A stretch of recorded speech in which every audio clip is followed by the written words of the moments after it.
What's going on, guys? It's Adonis. If you can't tell, I'm actually really sick right now. But I wanted to do this. I'm gonna try my best to do a cool reaction for you guys, but I'm like so congested. I have a headache. There's just a lot. But episode 105 of Dragon Ball Super. Yeah, let's get into this. I am excited about it. It's cool to see Master Roshi in the game, so let's go. And if you guys are fans of Dragon Ball Super, make sure you hit that subscribe button and you have notifications turned on so you don't miss any future content. These God pads had me dying. A lot. A lot. Roshi. Mm. Look at my dude, just observant, man.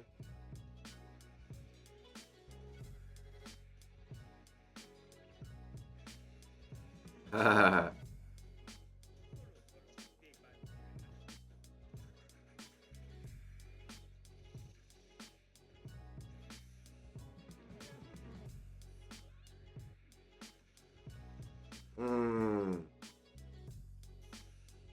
Yeah. My dude is awesome. That's that experience, bro.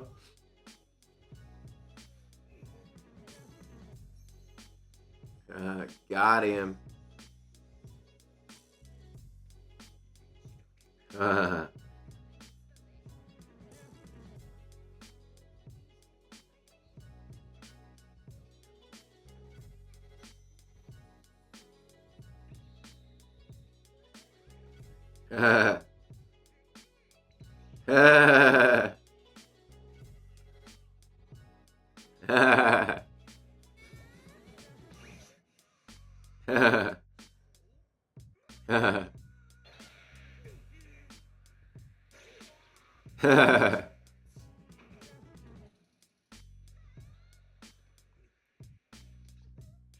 Oh boy, Roshi, let's go.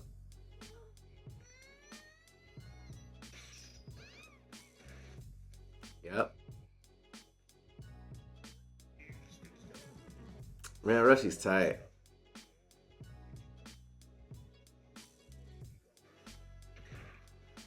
Yeah.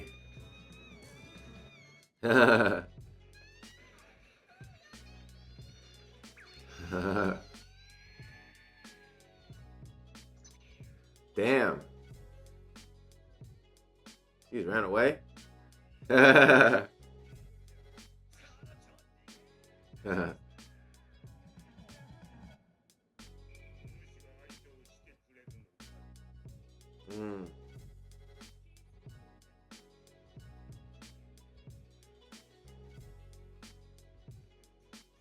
Prepare for my next opponent. Look at this dude.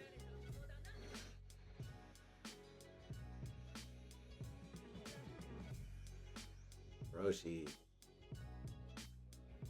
Yo, this is tight.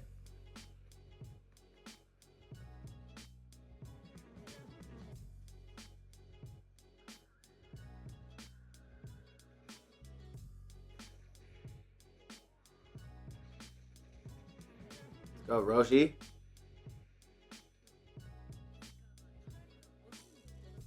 Hmm. Okay, so she's Riddick. Oh.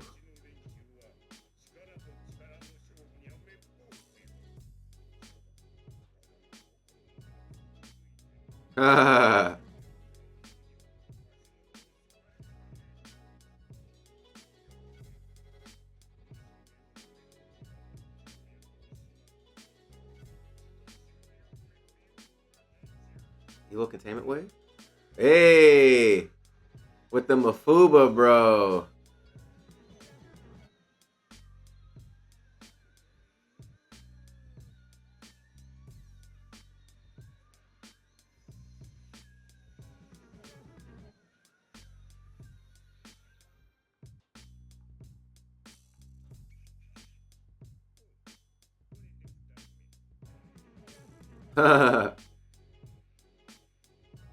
Crazy.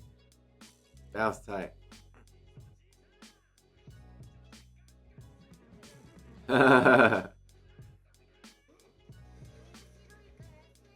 It's neat. So it's safe.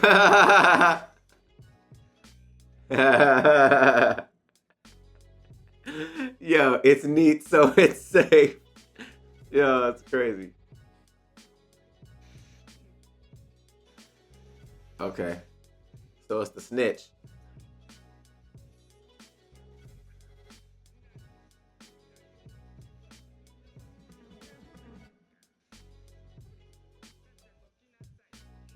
Uh, okay. Let's see how powerful the snitch is, bro. Oh, damn. Oh, my God.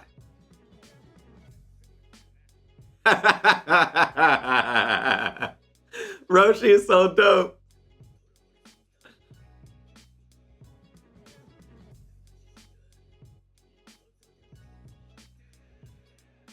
Yep. Yep. Look at your boy.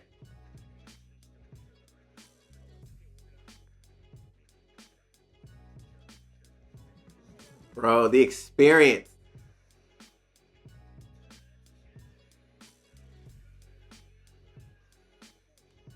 Huh.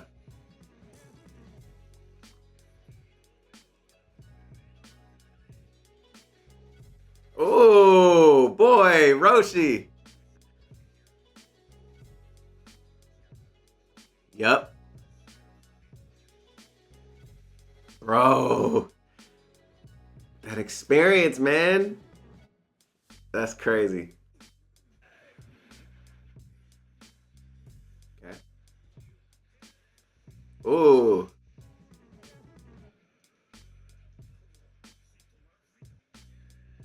Okay. Ooh.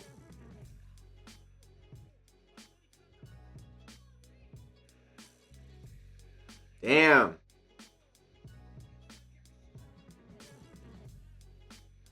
Shut your Chuck E. Cheese ass. Huh. Okay. Damn. Roshi got ragdoll just now.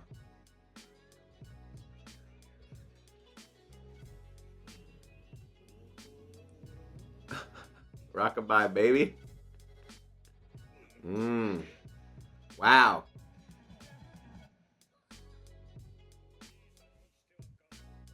Ah.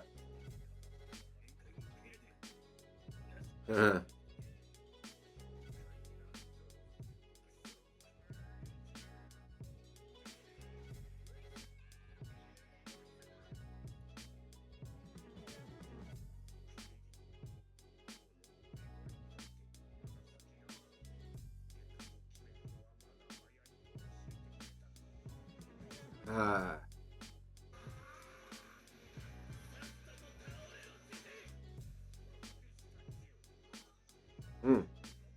Ooh.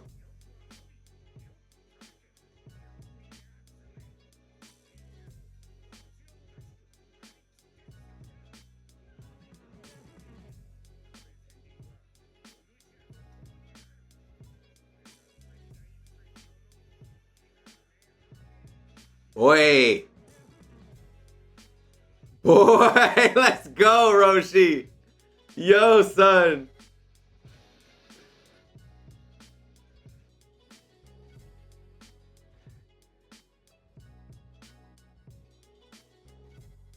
Oh, shit.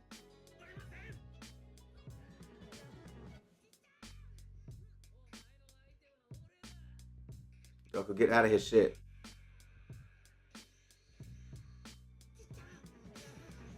Oh, damn. Throw him off the stage. Maybe they can revive him off the stage.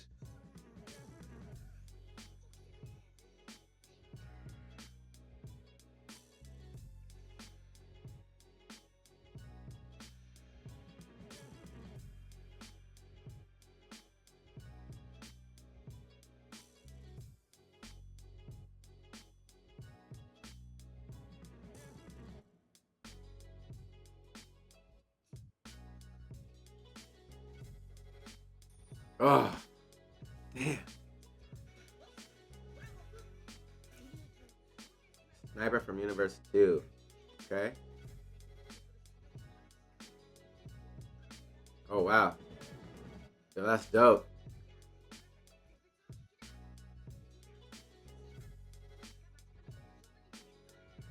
Hey. Command Man and a Gallic gun? Sick. That's so tight. I love when I see like Vegeta get his Gallic gun on, man. Like that's such a fly technique, and we rarely ever see it, so it's so cool to actually see. Oh man, this episode was great, guys. Let's just kind of start with like the obvious stuff. Let's go back. Start with kind of the Roshi stuff, obviously, since the whole episode was evolving around him or revolving around him. I can't even speak English. So right here we have Roshi basically walking the stage. He's observing the entire fight like he usually would. You see that's something that Goku has learned from Roshi. You see plenty of times in Dragon Ball Z where Goku shows up later, but he's kind of been watching the fight. He did the same thing with Beerus versus the team when Beerus fought them during the Battle of Gods movie and during the series. He was kind of observing because he wanted to see how Beerus fought. So you see Roshi doing this, just observing, his competition. And, the first chick he runs into has these energy weapons. Now, this was cool, too, because I feel like during this, let me turn this for you guys a little bit. During this section, like, we haven't really seen how strong some of these other universes are in comparison to some of our weaker fighters. So we saw Krillin go up, but he got knocked out by Frost. And we know that Frost is fairly powerful. So we wanted to kind of see some of these other universes, how their teammates stack up against some of our weaker teammates. So we had Roshi go up against this lady here. Let me know if you know her name in the comments down below because the name is escaping me at the moment. But she had these energy weapons, and Roshi was just easily handling her, no problem, none at all, which was cool. So we can kind of gauge based off of when Goku fought Roshi when he was being controlled. Roshi had a lot of potential still in his body. He's grown quite a bit.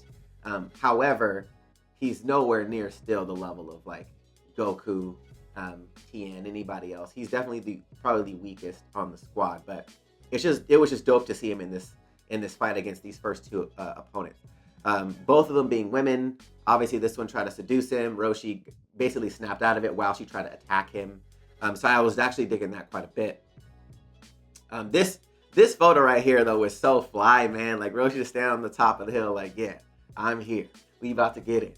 I thought that was such a really cool scene. That shot was awesome. And he's just talking about the things that he overcame. And obviously here she's trying to seduce him. And it kind of works for a little bit. And they're like, oh, man, you have Elder Kai doing the same thing, talking about take it off and this and that.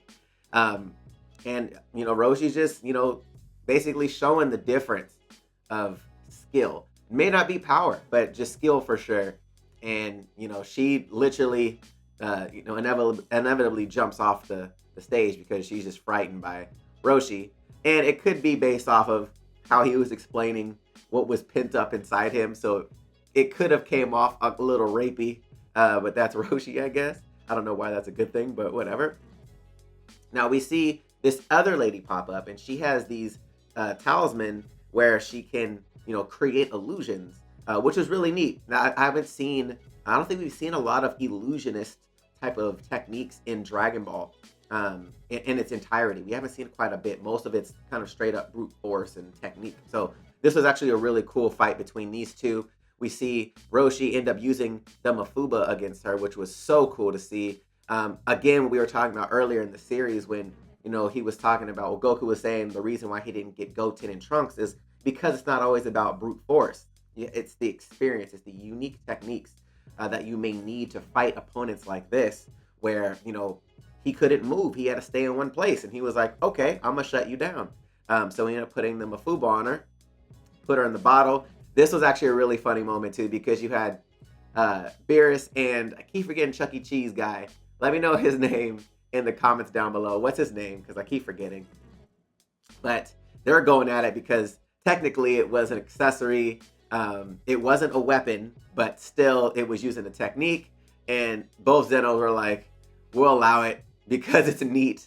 I thought that was hilarious, and it almost shows exactly how childlike Zeno is, and I love that. Like he has like unfathomable power as far as being able to completely destroy and erase a universe, but he's still a child, so he's still amazed by things that he may not understand, or is like, oh, that was pretty cool. I like that. We'll keep it. So I love that aspect of Zeno.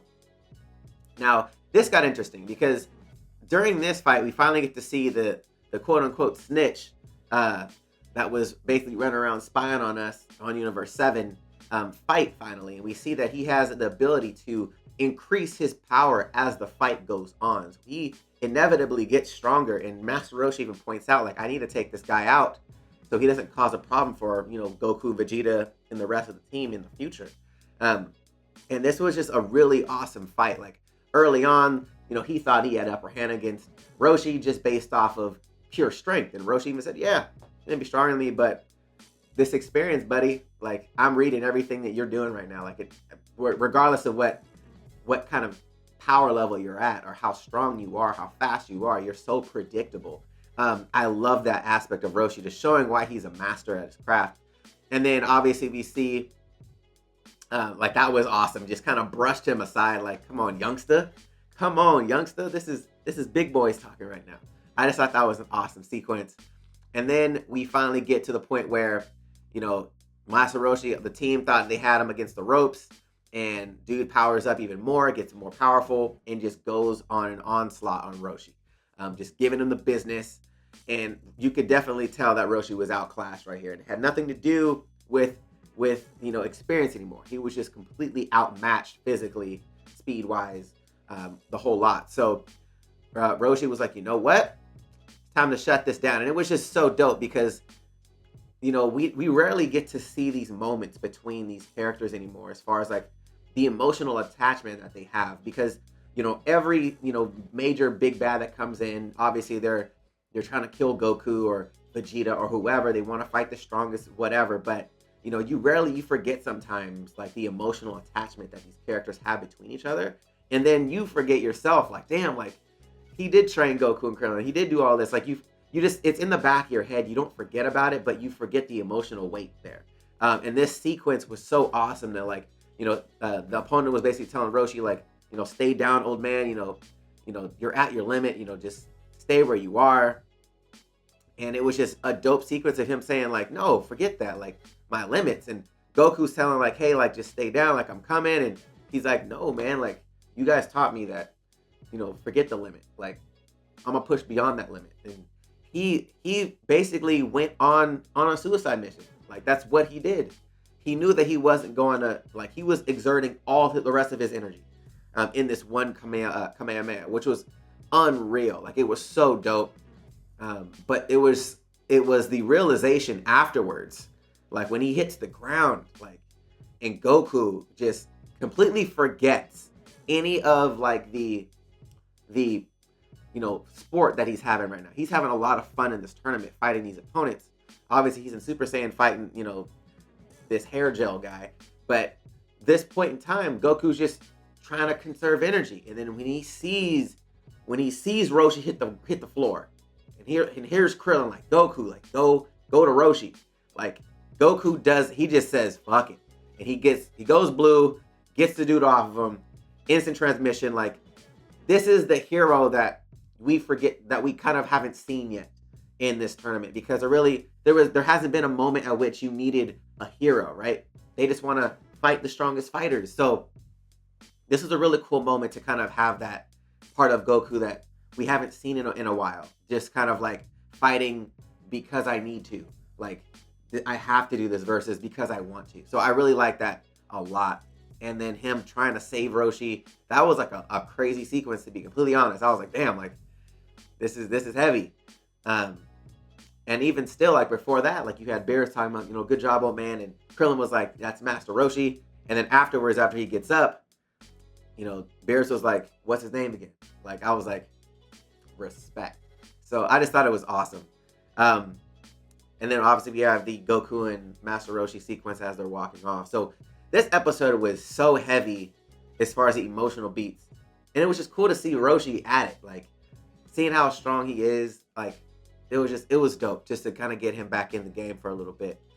Now let's talk about what we see for the next episode. So this was actually really cool. Now some of these things we have, like, let me put this on mute real quick. Some of these things, like, we finally get Goku, Gohan and Krillin. I hate this fucking animation. He looks so ugly right there. Come on, guys, get the animation together. But to be honest, like, I'm gonna do a video on this anyways, but the animation is a lot better before giving it credit for it. But let's just move forward. So there's this quote unquote sniper that's out there that they can't detect, that's attacking Gohan and Piccolo in this. And you see Roshi here taking a rest, probably catching his breath, probably just trying to stay out of a fight right now because he's probably completely burnt. And that was cool. Like, you see like this beam just kind of going through these gels. So I wonder if the sniper is using these kind of balls to send the energy blast through them, almost like a mirror effect, like bouncing a laser or some sort. So, and I wonder if he can focus through those. Like, if he can see a line of sight through these things before he shoots, that'd be really cool. So that way you can't really see where he's shooting from. I think that'd be really awesome, but we still have very little information on it. But yeah, you see them kind of under like a massive attack from this one opponent, which is crazy. So, and it may not be that they're super strong, but they could be aiming for deadly, parts of the body. So we have that, which is really cool. Got Tien going. And that's cool. Like, so the orb, see, again, so this is the orb and it's showing heat signatures. So again, I'm guessing my theory is correct that this orb is showing who is there, and he can shoot the lasers through the orbs to kind of ricochet. That way they don't know where it's coming from. So I think that's super clever of a technique. Kind of showcasing how clever these writers are with creating these new characters for this tournament. Got this kind of Blanca vibe, but I'll take it. Now this sequence right here looks so fly. Kamehameha and a Gallic gun, both in base form, but we've already seen how powerful a Gallic gun can be, even from Vegeta, obviously base form on planet Earth, fighting Goku. He was about to destroy the planet with that one attack.